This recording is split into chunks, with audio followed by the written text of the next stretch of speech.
Hello बच्चों, good morning. Revision lecture में स्वागत है। बच्चों, माइटोसिस हो या मियोसिस हो, सेल को पहले इंटरफेस करना पड़ेगा। अगर ये सेल माइटोसिस करना चाहती है तो पहले इसको इंटरफेस करना पड़ेगा, फिर ये माइटोसिस करेगी। अगर ये सेल मियोसिस करना चाहती है तो पहले इसको इंटरफेस करना पड़ेगा, फिर ये मियोसिस करेगी। ठीक, तो इंटरफेस में आपके पास एक सेल आई। इस सेल में मैंने कंसिडर कर लिए कि मेरे पास 4 क्रोमोसोम है और हर क्रोमोसोम में एक क्रोमेटिड है। क्योंकि डिप्लॉयड सेल ही मियोसिस कर सकती है, तो इसके अंदर जो टोटल डीएनए का अमाउंट है, इन क्रोमोसोम्स में जितना डीएनए है उसके अमाउंट को मैंने 2C मान लिया। जीवन में कोई चेंज नहीं, एस में डीएनए रेप्लिकेशन हुआ, तो अब एक क्रोमोसोम में 2 सिस्टर क्रोमेटिड हो गई, तो डीएनए 4C हो गया। क्रोमोसोम का नंबर सेम है, बट एक क्रोमोसोम में 2 क्रोमेटिड है। G2 में सेम है। अब ये वाली सेल मियोसिस करने जाएगी, तो मियोसिस की शुरुआत होती है मियोसिस फर्स्ट से, जिसमें सबसे पहले आता है prophase first. Prophase first long है और कॉम्प्लेक्स है, क्योंकि इसके अंदर काफी सारी स्टेजेस हैं, बट ये स्टेजेस माइटोसिस के प्रोफेज में नहीं होती, इसलिए वो सिंपल होता है और शॉर्ट होता है। तो सबसे पहले पढ़ेंगे लेप्टोटीन। बच्चों, लेप्टोटीन के अंदर क्रोमोसोम बनाए गए हैं और ये सेंट्रोल अपोजिट पोल पे जाना स्टार्ट हो गया है। जो क्रोमोसोम बनाए गए हैं, हर एक क्रोमोसोम की जो 2 क्रोमेटिड है वो क्लियरली विजिबल नहीं है। यहां पर कंडेंसेशन स्टार्ट हुआ है, खत्म नहीं हुआ है, स्टार्ट हुआ है, जो आगे तक कंटिन्यू चलेगा जाइगोटीन पैकेटिंग में। ठीक, और यहां पर क्रोमोसोम लाइट माइक्रोस्कोप में विजिबल है। न्यूक्लियर मेम्ब्रेन, न्यूक्लियस आपका प्रेजेंट है। डीएनए का अमाउंट उतना ही है जितना G2 में था, 4C।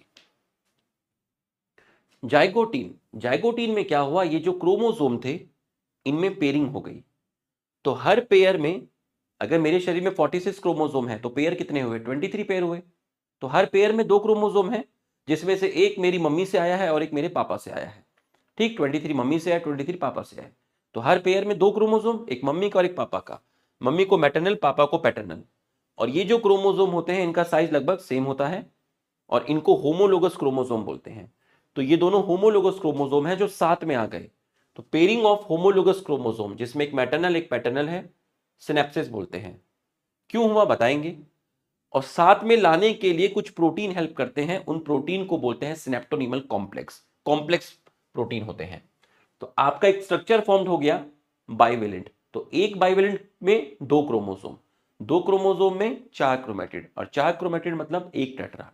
इसका मतलब एक बाइवेलेंट इक्विवेलेंट टू एक टेट्राड। लेकिन टेट्राड वर्ड बेटर यूज करते हैं पैकेटीन में, क्योंकि यहां पर चारों क्रोमेटिड जो हैं एक बाइवेलेंट की चारों क्रोमेटिड क्लियरली विजिबल नहीं होती, क्लियरली डिस्टिंक्ट नहीं होती। ठीक, दूसरा टेट्राड वर्ड मतलब 4 क्रोमेटिड क्लियरली विजिबल है, कहां, पैकेटीन के अंदर। ये क्वेश्चन कराया गया था जाइगोटीन। अगर पेरेंट, आप कितना पेरेंट सेल में कितने क्रोमोसोम लेके चले, 4, तो बाइवेलेंट कितनी बनेंगे, 2। टेट्राड कितने बनेंगे आपके, 2। क्रोमोसोम कितने हैं, जितने लेके चले उतने ही हैं। ठीक, क्रोमेटिड कितनी होगी, एक क्रोमोसोम में 2 क्रोमेटिड, 4 क्रोमोसोम में 8 क्रोमेटिड। ठीक है, और सेंट्रोमियर कितने होंगे, जितने क्रोमोसोम उतने सेंट्रोमियर। ठीक, पहली जो 2 स्टेजेस होती हैं लेप्टोटीन और जाइगोटीन, वो शॉर्ट होती हैं। किसके कंपेयर में, थर्ड स्टेज के, जिसको आप बोलते हैं पैकीटीन। नेक्स्ट है आपका पैकेटीन। पैकेटीन के अंदर आपकी जो 2 क्रोमोसोम थे एक बाइवेलेंट में, उनकी जो ये वाली क्रोमेटिड्स हैं इनको नॉन सिस्टर बोलते हैं।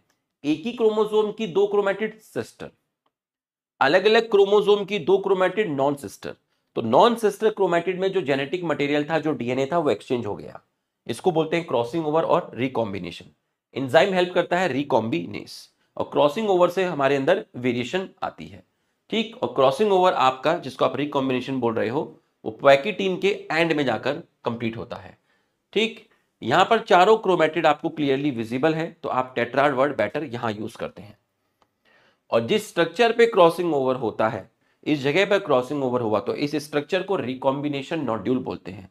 यहां पर इंजाइम्स इन्वॉल्व होते हैं, मशीनरी इन्वॉल्व होती है जो क्रॉसिंग ओवर में हेल्प करती है, उस मशीनरी को रिकॉम्बिनेशन नोड्यूल बोलते हैं।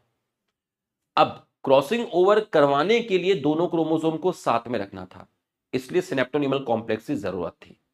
क्रॉसिंग ओवर हो गया, सिनेप्टोनिमल कॉम्प्लेक्स की जरूरत नहीं है, तो सिनेप्टोनिमल कॉम्प्लेक्स डिसॉल्व होना स्टार्ट हुआ। तो अगर सिनेप्टोनिमल कॉम्प्लेक्स डिसॉल्व होना स्टार्ट होगा तो क्रोमोसोम एक दूसरे से सेपरेट होना स्टार्ट होंगे, और हो भी रहे हैं। लेकिन एक जगह पर अभी भी सेपरेट नहीं हुए। इसका मतलब वहां हो सकता है थोड़ा बहुत सिनेप्टोनिमल कॉम्प्लेक्स है। तो जिस जगह पर अभी भी सेपरेट नहीं हुए हैं वहां पर एक क्रॉस लाइक स्ट्रक्चर आपको दिख रहा है, जिसको आप बोलते हैं कियासमेटा। और कियासमेटा वो साइट होती है जहां देखकर यह पता चल रहा है कि यहां पर क्रॉसिंग ओवर हुआ था पैकेटीन स्टेज में। ये वाली स्टेज जो oocyte सेल्स होती है कुछ वर्टिब्रेट्स में, उस सेल में ये वाली स्टेज कुछ मंथ और ईयर तक एक्सटेंड हो जाती है।